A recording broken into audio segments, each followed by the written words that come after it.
मध्यवर्ती कारागृहात गृहमंत्री अनिल देशमुख यांनी हजेरी लावून कारागृहात वाढत असलेल्या कोरोना विषाणूची पाहणी करण्याकरिता गृहमंत्र्यांनी कैद्यांनाही भेट दिली। फिलहाल जो महाराष्ट्र में जितने जेल है उसमें से जो हमारे अंडर ट्रायल जो प्रिजनर्स है और उसी प्रकार जिनको 7 साल तक जिनको सजा हुई है ऐसे जो प्रिजनर्स है उनको बीच में छोड़ने के बारे में निर्णय हुआ था। उसके तहत करीबन पूरे महाराष्ट्र में करीबन 37,000 प्रिजनर्स हमारे पूरे महाराष्ट्र की जेल में हैं। उसमें से अंडर ट्रायल और 7 साल तक जिनको सज़ा हुई थी ऐसे करीबन 11,000 अंदाजन कैदियों को हमने इमरजेंसी पैरोल पे हमने छोड़ा है। और उसी प्रकार बाकी की भी जो अंडर ट्रायल है और वो जो 7 साल तक जिनको सज़ा हुई उनकी भी ट्रायल उनकी चालू है। बेल के लिए अप्लाई करते कोर्ट में जाके उनकी सुनवाई होती है और वहाँ पे कोर्ट निर्णय लेता है। इस प्रकार सोशल डिस्टेंसिंग जेल में भी रहना चाहिए, उसके लिए हमने निर्णय लिया है। और जो संक्रमण बीच में महाराष्ट्र में कुछ जेल में हुआ था उसमें पूरे महाराष्ट्र में करीबन 414 कैदी हमारे संक्रमित हुए थे। उसमें से 281 कैदी को रिहा कर दिया गया। उसी प्रकार जो हमारे जो पुलिस का जो स्टाफ है जिनकी ड्यूटी जेल में है उनमें से करीबन 162 हमारा स्टाफ भी संक्रमित हुआ था। उनमें से 90 हमारे जो स्टाफ है उनको भी रिहा कर दिया गया है। उनको भी तबीयत अभी अच्छी है। उसी प्रकार आज जो नागपुर जेल में जहाँ पे हम खड़े हैं, आज यहाँ पे हमारी सभी ये जेल के अधिकारी, हमारे एडीजी साहब है सुनील जी, रामानंद साहब और बाकी हमारे जेल के अधिकारी, इनसे आज यहाँ पे चर्चा हुई।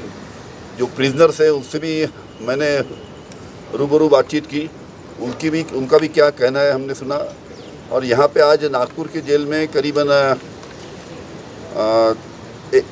41 जो हमारे बंदी थे वो संक्रमित थे और 56 हमारे जो स्टाफ था वो भी संक्रमित था। उनके लिए जो यहाँ पे क्वारंटाइन सेंटर है नागपुर में, वहाँ पे उनके ऊपर इलाज चालू है। ऐसा है कि कोरोना जो है आपको पता है कि किचन रहता है, किचन में सब्जी आती है, दूध आता है, बाकी चीज़ें आती है, जो सर्विसेज जो जाती है उसमें से हो सकता है शायद वहाँ पे संक्रमण उसका हुआ हो। लेकिन हमने बीच में निर्णय लिया था कि जो भी जेल है उसको हमने करीबन 9 जेल को हमने लॉकडाउन किया है।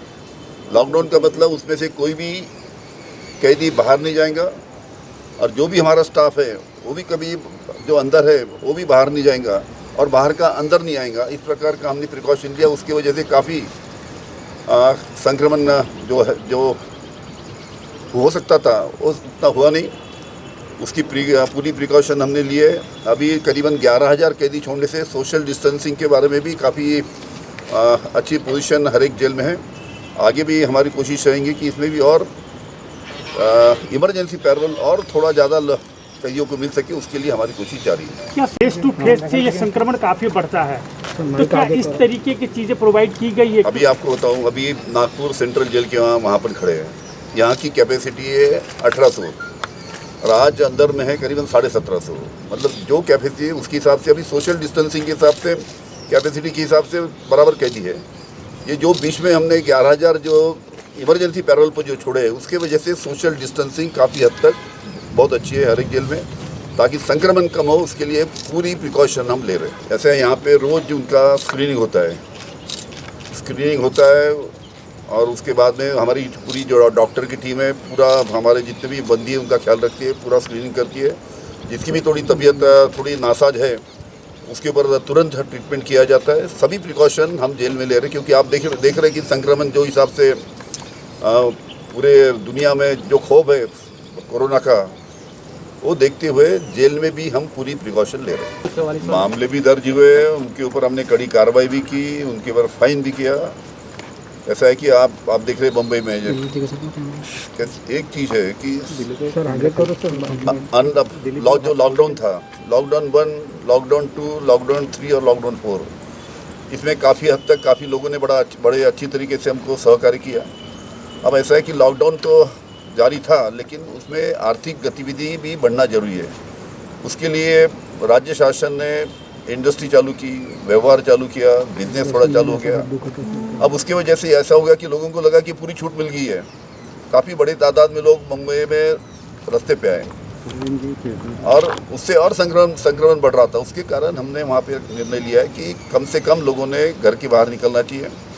घर से बाहर कोई सब्जी लेने जाना है, कोई अनाज लेने जाना है या कोई किराना लेने जाना है, जो नज़दीक का मार्केट है घर के नज़दीक का, वहाँ ही जाके उन्होंने अपना जो भी ज़रूरत की चीज़ है वो खरीदना चाहिए, ना कि ज़रूरत की चीज़ें खरीदने के नाम पे पूरे गांव में घूम के आना चाहिए। इसके ऊपर हमने मुंबई में पाबंदी लगाई है।